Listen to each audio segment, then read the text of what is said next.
हम दोस्तों और व्यूवर्स, कैसे हैं आप लोग। जैसा कि आप लोग जानते हैं कि मैं यूट्यूब और फेसबुक के लिए वीडियोस बनाता हूं और शेयर करता हूं। आज के टॉपिक पर जाने से पहले आप लोगों से गुजारिश करता हूं कि अगर आपको मेरी वीडियोस पसंद आती हैं तो मेहरबानी करके लाइक ज़रूर कीजिए और नीचे सब्सक्राइब ज़रूर कीजिए। इससे आप बआसानी मेरी हर नई क्लिप्स से वाकिफ़ हो सकेंगे और बज़रिए नोटिफिकेशन आपके ईमेल में मेरी हर बार न्यूएस्ट वीडियो पहुंच जाएंगी। कुछ वीज़ों में कुछ अलग अलग मालूमात होती हैं, जैसे कि एक्सटेंड करना या स्विच करना, और ये तमाम मालूमात अलग अलग वीडियोस में आपको यूट्यूब के और चैनल्स पर मिलेंगी।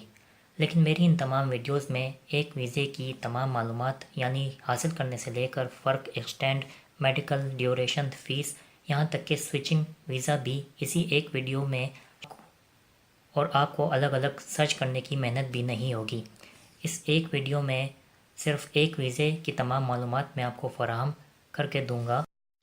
आज मैं आपको ये बताऊंगा कि ग्रेजुएट एंटरप्रेन्योर वीज़ा कैसे हासिल किया जाता है और इसके क्या क्या फ़ायदे होते हैं, और मैं आपको इस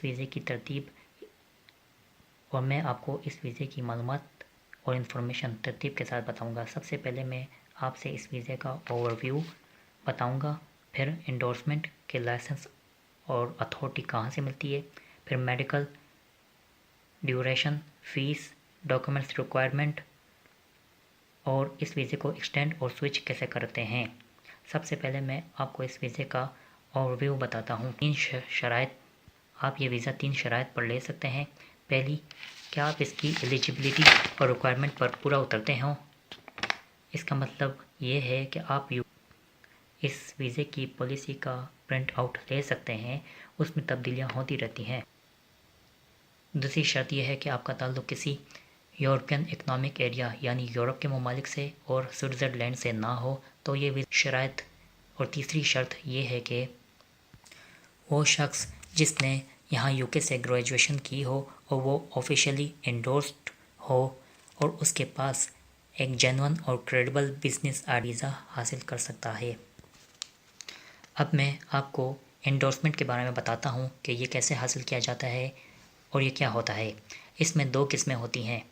पहली किस्म, यहाँ यूके में एक एजेंसी है जो DIT के नाम पर है, यानी डिपार्टमेंट फॉर इंटरनेशनल ट्रेड, और ये डिपार्टमेंट किसी elite global graduate entrepreneur programmes की कंपनी का एक हिस्सा है जो यहाँ पर साइरस के नाम से मशहूर है। अगर आप इस DIT के लिए अप्लाई करते हैं या अपने आप को इस महकमे में एंडोर्स, तो आपका जवाब 3 हफ्तों के अंदर आ जाएगा। लेकिन आपने अपना फॉर्म सिर्फ लाइसेंस के लिए 3 महीने पहले जमा करना है। नॉर्मली इसका जवाब 3 या 4 हफ्तों में आ जाता है। और इसमें दूसरी किस्म होती है HEI यानी हायर एजुकेशन इंस्टीट्यूट हैं, यानी अगर आप अपने आप को HEI से एंडोर्स करवाते हैं यानी उसमें अपना फॉर्म जमा करते हैं, तब आपका जवाब 8 हफ्तों में आएगा। लेकिन आपने इस फॉर्म को अपने वीज़े से 3 महीने पहले यानी वीज़ा फॉर्म जमा करने से 3 महीने पहले जमा करना है। अगर आप DIT में अपना फॉर्म जमा करवाते हैं तो आपका जवाब 3 हफ्तों के अंदर अंदर आ जाता है। लेकिन अगर आप HEI से एंडोर्स करवाते हैं या अथॉरिटी लेते हैं तो आपका जवाब 8 हफ्तों में आएगा।